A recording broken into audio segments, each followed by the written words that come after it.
Hi folks, Canadian Prepper here. So today on the channel, we're going to be doing some budget preparedness shopping. Point of this video today is to show you that you don't need to break the bank. You don't need to spend tons of money in order to essentially build up a supply of preparedness related products. So we're going to take this $100 greenback that you see here. Always keep some American greenbacks on you, no matter which country you're in. It's the global reserve currency. Yes, we all know it's just paper, and you know, if push came to shove, I guess if it had no value anymore, you could use it just like you would a toilet paper tablet, okay? But for the time being, it's good to have this stuff, because if the shit ever royally hits the fan, this is going to be universally recognized currency, at least for a little while, until people catch on that it's essentially worthless and there's no calories in it and you can't eat it. So let's convert this to Canadian dollars. So that 100 in US dollars is worth around 130 Canadian. So we're going to take that 130 Canadian and see what we can get from the dollar store. All right guys, so here we are at the Canadian version of a dollar store. Let's go see what we can find in the Dollarama. Let's get to it. All right, first up we have cheesecloth, which can be used to purify water, for food preservation, can be used for fire, for medical purposes. You can make a tea bag with it. You can even make a pandemic mask with it. So definitely get some cheesecloth if it's under $1. Next up we have some glass jars. Now these are probably cheaper glass jars, which likely will break after a bit of environmental pressure over time, but they're still under $1, which is pretty cheap for a glass jar. Up next is a metal strainer. You can use this to take out some of the larger particulates if you're making a water filtration system. Of course, you can use it for cooking, for dehydrating, for even catching small fish that you can use for bait. And it works as a great strainer if you're making pine resin glue. Go check out my tutorial on that. Up next was a staple of the pioneers as they went across the frontier hundreds of years ago, and it's a cast iron frying pan. This thing will last darn near forever if you treat it well, and it's a big chunk of metal that can double as a weapon. Up next we got some mid-duty contractor bags. You can make a poncho out of this. You can make a sleeping mat if you fill it up with leaves. You can make a pillow out of it. You can haul water with it, or just use it to dispose of contaminated materials in the case of another viral outbreak. Here we found some old-fashioned wood and metal clothespins. I would suggest the wood and metal because if the grid goes down, you're going to be drying your clothes outside and you're going to have to hang them up on something. Up next we have steel wool. You can use this for everything from cleaning your knives and your metal tools, cleaning your cast iron pot, or even using it as a last-ditch fire starter if you happen to have a few batteries laying around. I came across this handy inspection mirror, which is kind of like one of those spy periscope type things. I can think of some tactical applications for this, but I can also think of medical applications, and it would also be good for signaling for help. Now, if you wanted a mirror for medical purposes, you may want to go with one of these magnifying mirrors that makes everything much bigger, especially if you have vision problems. This reflective sunshade that you see here is coated in mylar. You put this on top of your contractor bag that's full of leaves, and that's going to keep you off the ground and prevent you from losing heat on the ground. This is going to be your makeshift bushcraft mattress, and it's going to be super lightweight. Hopefully it lasts you for at least a couple good night's sleeps. Now what you see here is a one-step pregnancy test. Now I wouldn't put a lot of faith in these things because we've had them fail on us before. But you might want this for the apocalypse in case you slip up in the family planning department, if you know what I mean. Here we have some vinegar. It lasts damn near forever and has 1,001 prepping uses. Google it. Okay, so here we have an insulation film. Now, if you live in a very cold climate and you're trying to conserve heat, you're going to want to definitely insulate your home in any possible way you can, and this is probably one of the cheapest ways you can at least contain some of the heat. We also have some shower curtain liners here, which can be used to build super shelters.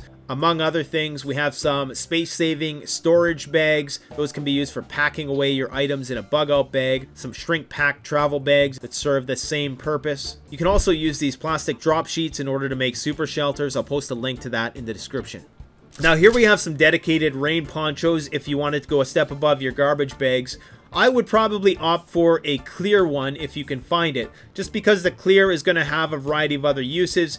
You could potentially use that to make a solar still and for water collection. Next we have the good old-fashioned compressed towels, aka toilet paper tablets. If you don't know what those are, then you must be new to this channel. Next, we have some insulating insoles. These are going to be absolutely essential if you live in a cold climate and you have a tendency to get cold feet. Pair these with a half-decent pair of socks and it's going to keep your feet a lot warmer than standard insoles. Up next, we have some rubbing alcohol. It has lots of medical applications. You can use it to sterilize things. You can use it to double as hand sanitizer. You can even use it to light fires. Now, here we have a small bottle of bleach that they're trying to sell us for $3, but we're not falling for that. We're going to go get some awesome bleach, totally awesome bleach for $1 over at the mighty Dollar Tree. Now, if you want to spend a little bit more money, get one of these bags of calcium hypochlorite. Should be at least 65% in order to be effective. This has a much longer shelf life than bleach, and 1 tablespoon of it will make you a gallon of bleach.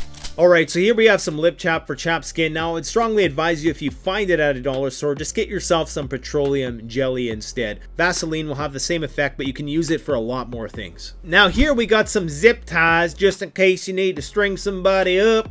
But no, in all seriousness, you can use this for lashing, to make shelters, and they will double as handcuffs if you're into that kinky stuff. Now, here we have a dummy security camera. It's $4, but it might be a worthwhile investment. Check out my library of home security videos to see why this is so effective. Okay, so as you can see here, I have a permanent generic marker, and I also got a big piece of white bristle board, because you never know when you're going to have to make a sign. You can write things on this sign to discourage people from going into certain places. Just like the dummy camera, you use subterfuge to fool would-be criminals. So here we have a dual sharpening system. You can use this with twigs and sticks in order to make fine tinder to light fires in the wilderness. Next, we have some hair elastics from the ladies department. These are better than normal elastics and are nearly as strong as those Ranger Band type elastics. You can use this for a variety of things. Up next, we have some good old jute twine that, of course, you can use as cordage.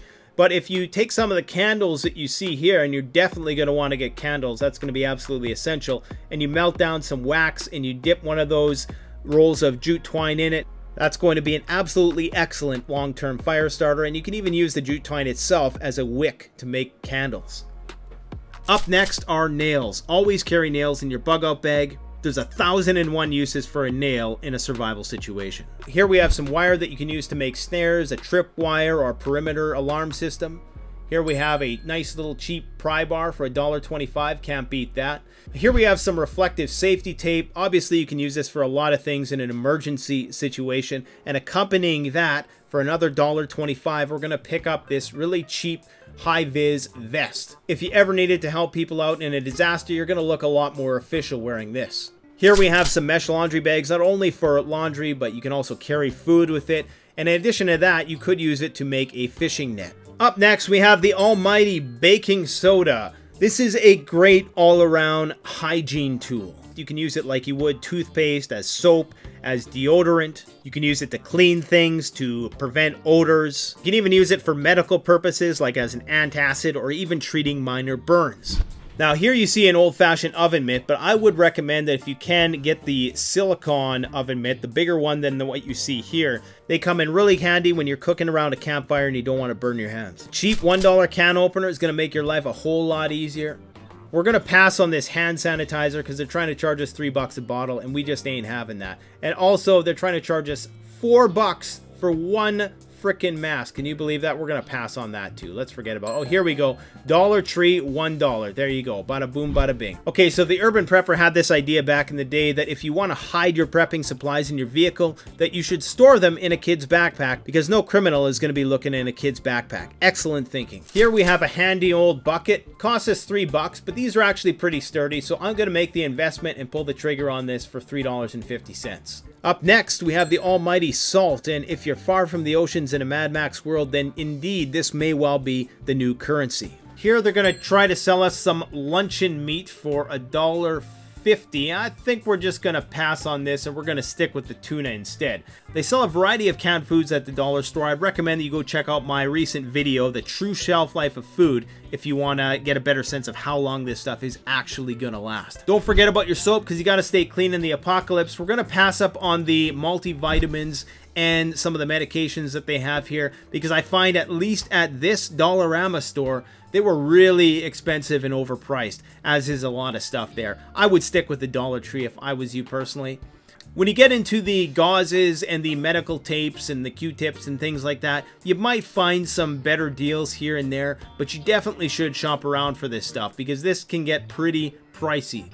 I came across this hot water bottle bag. I don't know if it's BPA free or not. Again, if it's the apocalypse, you're not going to be too worried about BPA. It seems like it would be a fairly durable and flexible water container, but I think I'm going to pass on it for now. Up next, we got some cotton balls. You soak those in Vaseline, you got yourself instant fire in any condition. Of course, you got to get some matches, and while you're at it, because they're so cheap, you may as well grab some of these longer matches. Those will be easier to light a fire in some instances, and they're going to have a longer burn time. And if you can, you might as well just buy one of these long barbecue lighters. I prefer the barbecue lighters over the smaller lighters. The flame's far away from your hand. It allows you to get that flame deep in the heart of your tinder bundle. No more textile factories after it hits the fan, so you're definitely going to want to work on your seamstress skills. You may as well get yourself a magnifying glass just so you have another means of starting fire, and for medical applications as well. You might as well throw a tarp in there for shelter for good measure. I would advise getting some work gloves. These are a little expensive as far as the dollar store goes for $4, but they're one of the more durable ones there. They got the fake leather, whatever it is. Normally I would go with the rubber because it's more comfortable and ergonomic, but if we're talking long term, what's going to last longer, those types of leather gloves are going to last longer, and they're going to be a bit warmer. You might as well pick up this bungee cord carabiner doodad because, well, it just looks kind of cool. WD-40, 1,000 uses for that. Duct tape, 1,000 uses for that. Super glue, just in case you need to Rambo a wound or fix a variety of other things.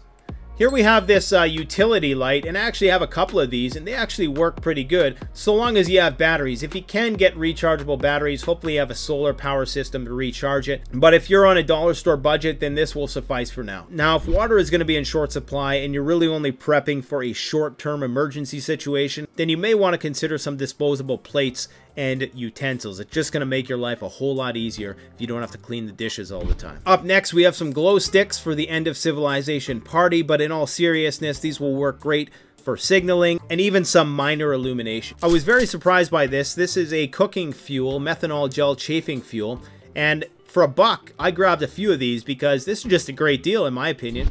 Now, as many of you who've endured quarantine know, you're going to need some entertainment. And the best form of tried and true entertainment is a deck of playing cards and some dice.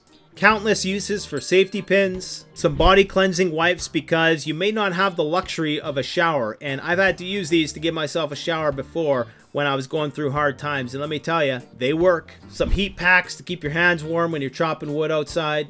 You're going to want to keep some razors around, not only for first aid, but if you ever do have to slap the gas mask on, you want to make sure you have a tight seal, and you want to be able to shave that beard. If you're Rambo, you could just shave with your knife or an axe. Probably not worth the risk of injury and infection if there's no doctors around.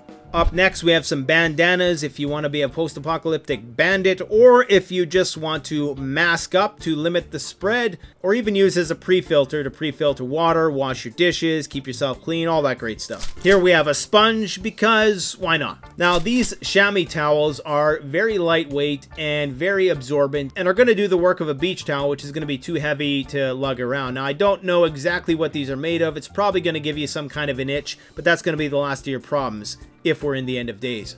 Here we got a cheap utility knife that will likely break the first day you use it, but hopefully you get a few cuts. Don't buy this piece of crap. This is a total waste of your money. So here we have some heavy-duty clamps. You could probably use these for a variety of things, even electrical. Got some split shot for your fishing. Got some carbs for you, 2,000 calories for $1. You can't really go wrong with that. We got some granulated white sugar in packets. I'm going to get these because I use them around the office. Instant coffee will last damn near forever, so get some. Here we have a paddle to go with your kinky handcuffs, but in all seriousness, if you put this in your bug-out bag, it can come in really handy, especially if you're trying to fillet a fish. The knife selection at the dollar store is extremely limited, and my guess is that these are going to break under even moderate stress, but it doesn't hurt to buy a few variants if it's only going to set you back a few bucks. I got these Betty Crocker scissors, which may also have some utility as medical shears because there is a serrated edge. They didn't have the round cooking pans here. I was hoping I could get a decent pot that I could use on a fire. This is the closest thing I'm going to be able to get, at least at this dollar store. But if you can, find a pot to complement your cast iron frying pan. Don't forget your aluminum foil, because we all need our tin foil hats and Faraday cages. And coffee filters are an excellent water filter. I've even seen people make masks out of them. And last, get some rubber gloves for your makeshift contractor bag hazmat suit. I hope I was able to give you guys some dollar store shopping ideas in this video. Please let me know your ideas in the comment section below. And please, if you will, like this video, comment, and subscribe if you're so inclined. Thanks for watching, guys. Take care and stay safe out there. Canadian Prepper out. The best way to support this channel is to support yourself by gearing up at CanadianPreparedness.com. Your one-stop shop for premium, high-quality, brand-name products that have been tried and tested by myself and other YouTube gear reviewers. My subscribers save 10% off by using the coupon code SURVIVALPREPPER. All one word in all caps.